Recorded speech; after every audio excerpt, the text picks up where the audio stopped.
एक प्रश्न किसी ने किया कि आप जो प्रायः ये कहते हैं कि श्री जी सर्वोपरि और उन्हीं के अंश से दुर्गादि शक्तियां हैं, तो मुझे चुभता है कि जैसे आपकी इष्ट राधा महारानी है, ऐसे हमारी इष्ट माता जी हैं, तो आप कहते हो करोड़वें अंश में दुर्गा जी हैं श्री राधा रानी के, तो हमको भी तो चुभता है कि आप कहते हो। हम नहीं कह रहे। तस्मात् शास्त्रम प्रमाणम ते कार्याकार्यो व्यवस्थितो। पहली बात तो हमारी श्री जी क्या है, जब हम श्री जी से चित्त जोड़ेंगे तब पता चलेगा। और दूसरी बात है कि जो शास्त्रों में लिखा है उसे, पद्म पुराण पातालखंड अध्याय 81, भगवान शंकर कैलाश में विराजमान है, देवर्षि नारद जी शनकादि बड़े बड़े महापुरुषों की सभा लगी हुई, उस सभा में कह रहे हैं, नारद जी को संबोधन करके भगवान शिव कह रहे हैं, हे नारद जी, ये जो श्री कृष्ण प्रिया राधा है, ये महाचैतन्य शक्ति स्वरूपा जितनी भी देवियां हैं, ये सब इनके अंश से प्रकट हुई है। ये अंतरंग विभूति है, इसीलिए इनको कोई जानता नहीं, अत्यंत गोपन तत्व है, इसीलिए इनका एक नाम गोपी है। श्री कृष्ण सदैव इनकी आराधना करते, इसलिए नाम इनका राधा है, और ये सदैव श्री कृष्ण की आराधना में रहती, इसलिए इनका एक नाम राधिका है। ये और श्री कृष्ण दो नहीं है, श्री कृष्ण में राधा है, राधा में श्री कृष्ण है। ये राधा परादेवता है। जितनी भी लक्ष्मी आदि शक्तियां सब इन्हीं के अंश से हैं। आपको भगवान का आह्लाद कहा गया है, आह्लाद। और जब मूर्तिमान ये हुई तो राधा कह गई, किशोरी जी कह गई।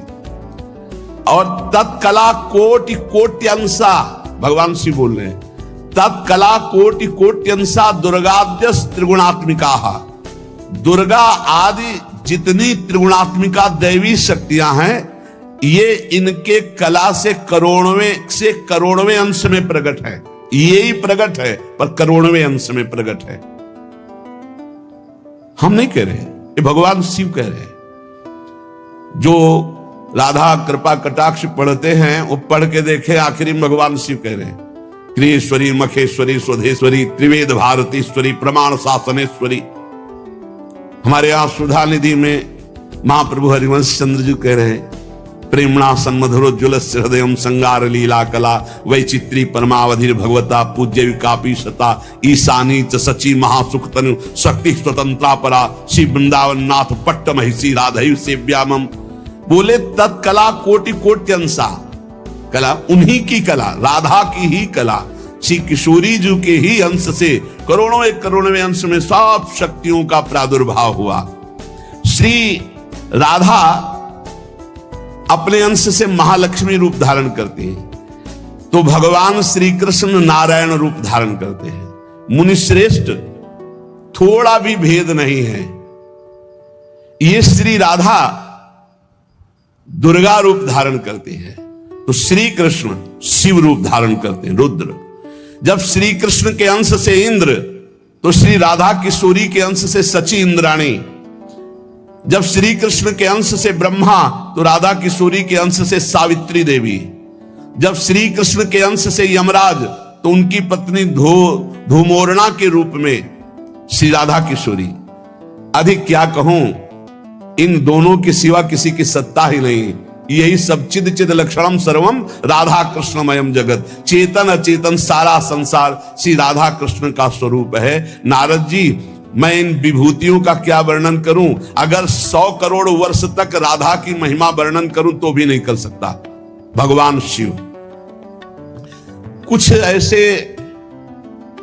भावुक जन हैं कि वो कहते हैं कि आप भगवान शंकर को श्री कृष्ण से छोटा कहते हैं, वो हमारे आराध्य देव, हमको चुभता है। देखो, जब तत्व की चर्चा होगी तो एक है, और जब लीला की चर्चा होगी तो वही एक विविध लीलाएं करता है, वही एक विविध लीलाएं करता है। रास में भगवान शंकर आए अगर थोड़ा भी शास्त्र को पढ़े हो तो पढ़ के देख लेना।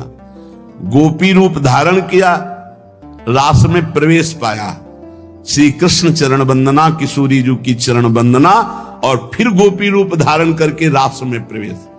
अच्छा, कोई भी ये कैसे नकार सकता है कि भगवान शंकर की जटाओं में गंगा जी हैं, और वो गंगा जी क्या है, क्या आप नहीं जानते हो?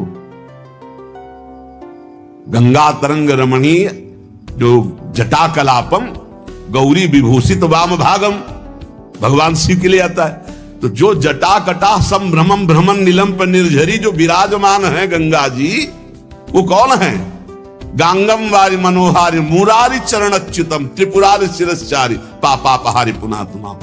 देखो भाई, तत्व एक है, पर लीला में जब प्रारंभ होगा तो लीला में छुटाई बड़ाई हंसी मजाक, वो उनकी आराधना, उनकी आराधना। तत्व एक है। अभी आप यहां सुन रहे हो कि जब श्री कृष्ण शिव रूप धारण करते तो राधा किशोरी दुर्गा रूप धारण करती, यही है, कोई और थोड़ी है। पर जब लीला की बात आती तो वही भगवान शंकर गोपी रूप, आज भी भगवान गोपेश्वर का श्रृंगार होता है गोपी रूप में। शाम टाइम जल नहीं चढ़ता, नथुनी बाला और सब चुनरी धारण करके भगवान शिव गोपीश्वर के रूप में विराजते हैं। भगवान शंकर गंगा जी को नेत्रों से भी रोक सकते थे, लेकिन जटाओं में धारण किया कि श्री कृष्ण का चरणामृत है, वामन भगवान का चरणामृत है, वामन के रूप में श्री कृष्ण ही है। प्राणाधिक प्रियतमा सर्वाभ्याः सुंदरी परा सर्वयुक्ता च सौभाग्य भाग्नि गौरवान्विता।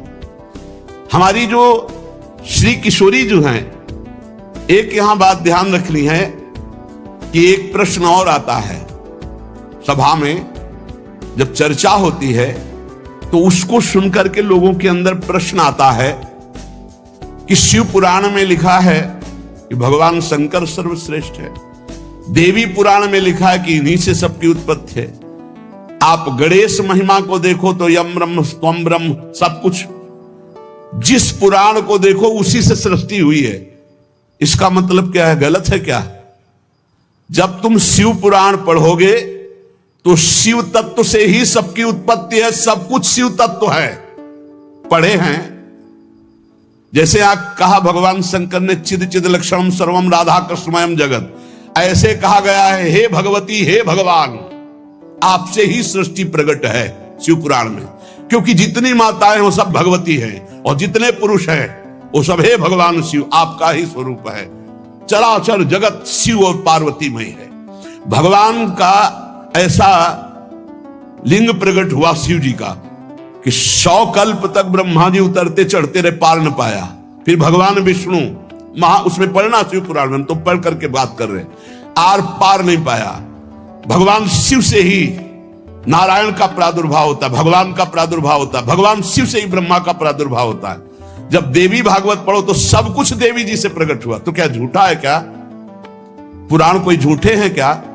तो अगर उनसे प्रकट हुआ तो इनसे कैसे? भागवत पढ़ करके देखो तो श्री हरि से नाभि कमल से ब्रह्मा, ब्रह्मा की भ्रकुट से शंकर, रुद्र का अवतार।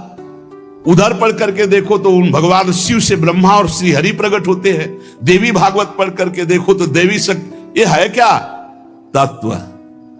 तत्व एक है, वही परमात्मा है, वही। जब शिव पुराण पढ़ोगे तो सब कुछ शिव की, जब भागवत पुराण पढ़ोगे तो सब कुछ श्री हरि का, और जब देवी भागवत पढ़ोगे तो सब कुछ वही। देवी प्रपन्नार्थ हरे प्रसीद प्रसीद मातर जगतो खिलस्य प्रसीद विश्वेश्वरी पाहे विश्वम त्वमीश्वरी देवी चराचरस्य। हे देवी, तुम ही चराचर में व्याप्त हो, तुम ईश्वरी हो, तुम सर्वशक्तिमान हो, तुमसे बढ़कर कोई नहीं। क्या समझते हो?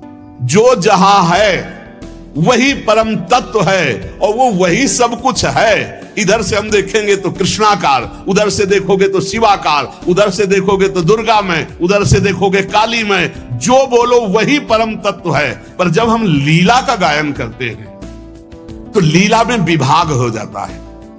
वही एक परमात्मा, वेद कहता है एकोहम बहुश्यामा, मैं एक बहुत रूपों में हो जाऊं। अब वही परमात्मा शासक बन गया, वही शासित हो गया, वही धर्मात्मा बन गया। उसी के छाती से धर्म प्रकट हुआ, उसी के पीठ से अधर्म प्रकट हुआ। अधर्म करने वाला दंडनीय हो गया, धर्म करने वाला बंदनीय हो गया। लेकिन दंडनीय और बंदनीय में, दोनों में एक तत्व विराजमान है। तत्व में अंतर नहीं। ये जो समझते नहीं ना, लीला को समझते नहीं है और तत्व को समझते नहीं, तो ये झगड़ा करने लगते हैं कि शिव को छोटा कैसे कह दिया। पूछो शिव जी से जाके, अरे उनको देखो तो रात दिन भगवत श्री हरि चर्चा करते रहते हैं, और हरि को देखो, उनसे पूछो जाके कि तुम्हारे आराध्य देव कौन है, बोलेंगे शंकर। हरि से पूछो कि तुम्हारा गुरु कौन है, बोले शंकर। और शंकर जी से पूछो तुम्हारा आराध्य देव को, बोले हरि। और हम आपस में लाठी चलाएं। अरे वो एक है, वो एक है, वो अनेक है। अनेक होते हुए भी एक है, एक होते हुए भी अनेक है। इस बात को समझो। जब देवी भागवत, तो देवी ही सब कुछ है, देवी के ही अंश से राधा है, समझिए आप। जब हम वृंदावन से बोलेंगे तो राधा के अंश से देवी है, जब आप शिव पुराण से बोलेंगे तो शिव के अंश से हरि है, और जब भागवत पुराण से बोलेंगे तो हरि के अंश से शिव है। आप इस बात को समझिए। जब लीला का बात, लीला प्रसंग आएगी तो उसमें भेद हो जाते। जैसे ब्रह्म ऋषियों ने विचार किया कि इन तीन महान भगवत स्वरूपों में कौन सबसे बड़ा है। क्या उन ब्रह्म ऋषियों को पता नहीं कि हरि ही ब्रह्मा है, ब्रह्मा हरि ही शिव है। शिव ब्रह्मा और हरि में किंचित मात्र भेद नहीं। स्वयं भगवान बोले मैं ही हर हूं, मैं ही विधि हूं, मैं ही हरि रूप हूं। जगह जगह वर्णन है। लेकिन जब भृगु जी परीक्षा के लिए गए तो ब्रह्मा जी के सामने जाके ऐसे खड़े हो गए। यह भद्रता है गुरुजनों के सामने ऐसे खड़े होना, ऐसे नहीं खड़े हुआ जाता, ये अभद्रता कही जाती। गुरुजनों के सामने सावधानी पूर्वक हाथ जोड़कर या बहुत नम्र ऐसे। अब वो गए और ऐसे खड़े हो गए। ब्रह्मा जी ने कहा तो सभा की मर्यादा के विरुद्ध है, पर भृगु जी उनके पुत्र हैं, थोड़ा गुस्सा आया पर शांत रहे। शंकर जी के पास गए, बोले आओ भाई, बहुत दिनों बाद आगमन हुआ भृगु जी से। बोले हम तुम्हारे गले नहीं लगते हैं, परम पवित्र रहते हैं। उठाया त्रिशूल उन्होंने हमको। भृगु जी शांत होकर के वहां, और भगवान हरि के पास गए, सैया में पड़े हुए थे, सीधे लात मारी जाके, सीधे छाती पे लात। भगवान उठे और कहा मुझे पता नहीं था आप आ रहे हो, नहीं आपकी अगवानी करता। और चरण दाबने लगे, बोले आपके चरण बहुत कोमल है, मेरी छाती बहुत कठोर, कहीं चोट तो नहीं लग गई। और आज के बाद जब जब अवतार भी लेंगे तब तक आपका भृगु चरण चिन्ह ये हमारे छाती पे बना रहेगा, ये हमारा बड़ा सौभाग्य हो। आंसू आ गए भृगु जी के। अब आप क्या कहेंगे? कोई छोटा बड़ा नहीं। जब लीला होती है और एक ही तत्व है तो रंगमंच पर वही सब रूप धारण किए, जगन नाटक वही भवा, इस बात को सब। पर जब हम किशोरी जी की बात कहेंगे तो किशोरी जी के अंश से सब शक्तियां हैं, और जब आप दुर्गा की बात करें। दोस्तों, इस तरह की वीडियो देखने के लिए हमारे चैनल को सब्सक्राइब करें। राधे राधे।